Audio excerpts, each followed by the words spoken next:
വചനവയൽ ക്വിസിലേക്ക് സ്വാഗതം. Vachanavayal ആപ്പിലെ E book വിഭാഗം ഉപയോഗിക്കുന്നവർക്ക് ബൈബിളിലെ എല്ലാ പുസ്തകങ്ങളിൽ നിന്നും അധ്യായങ്ങളുടെ അടിസ്ഥാനത്തിലും പുസ്തകങ്ങളുടെ അടിസ്ഥാനത്തിലും 100 കണക്കിന് സെറ്റ് ചോദ്യോത്തരങ്ങൾ ലഭിക്കുന്നു. എല്ലാത്തരം ബൈബിൾ ക്വിസുകൾക്കും പഠിക്കുവാനുള്ള ഉത്തമ പഠന സഹായി വചനവയൽ ആപ്പ്. ഇന്ന് നാം പഠിക്കുന്നത് യോഹന്നാന്റെ സുവിശേഷം അധ്യായം 1.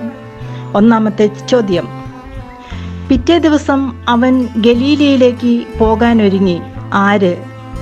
ഉത്തരം ഓപ്ഷൻ ബി, യേശു. രണ്ടാമത്തെ ചോദ്യം. ദൈവം അയച്ച ഒരു മനുഷ്യനുണ്ടായിരുന്നു. അവൻ്റെ പേര് എന്ത്? വിശുദ്ധ യോഹന്നാൻ 1 നിന്ന് പറയുന്നത്.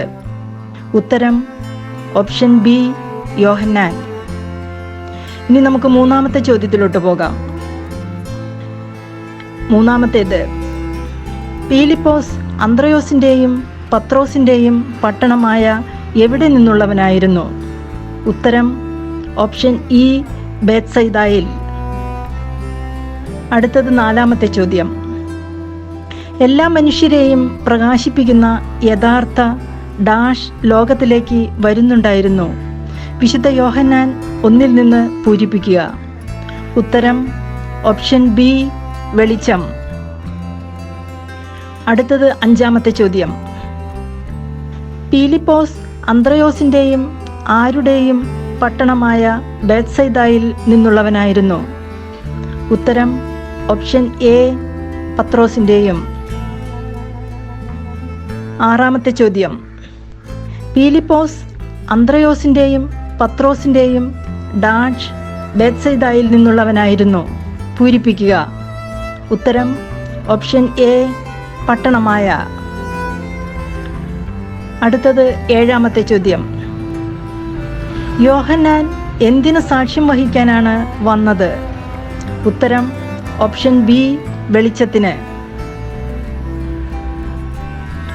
അടുത്തത് എട്ടാമത്തെ ചോദ്യം. പീലിപ്പോസിൻ്റെ ദേശം എവിടെയാണ്? ഉത്തരം ഓപ്ഷൻ സി, ബേത്സൈദായിൽ. ഒമ്പതാമത്തെ ചോദ്യം. ആദിയിൽ വചനമുണ്ടായിരുന്നു. ഡാഷ് ദൈവത്തോടുകൂടെയായിരുന്നു. വചനം ദൈവമായിരുന്നു. വിശുദ്ധ യോഹന്നാൻ 1 നിന്ന് പൂരിപ്പിക്കുക. ഉത്തരം ഓപ്ഷൻ എ, വചനം. അവസാനത്തെ ചോദ്യമായ 10ാമത്തേത്. എല്ലാ മനുഷ്യരെയും ഡാഷ് യഥാർത്ഥ വെളിച്ചം ലോകത്തിലേക്ക് വരുന്നുണ്ടായിരുന്നു. വിശുദ്ധ യോഹന്നാൻ 1 നിന്ന് പൂരിപ്പിക്കുക. ഉത്തരം option A, പ്രകാശിപ്പിക്കുന്ന. Vachanavayal ആപ്പിലെ E book വിഭാഗത്തിൽ ബൈബിളിലെ എല്ലാ പുസ്തകങ്ങളിൽ നിന്നും അധ്യായങ്ങളുടെ അടിസ്ഥാനത്തിലും പുസ്തകങ്ങളുടെ അടിസ്ഥാനത്തിലും 100 കണക്കിന് സെറ്റ് ചോദ്യോത്തരങ്ങൾ ലഭിക്കുന്നു. എല്ലാത്തരം ബൈബിൾ ക്വിസുകൾക്കും പഠിക്കുവാനുള്ള ഉത്തമ പഠന സഹായി വചനവയൽ ആപ്പ്. നന്ദി.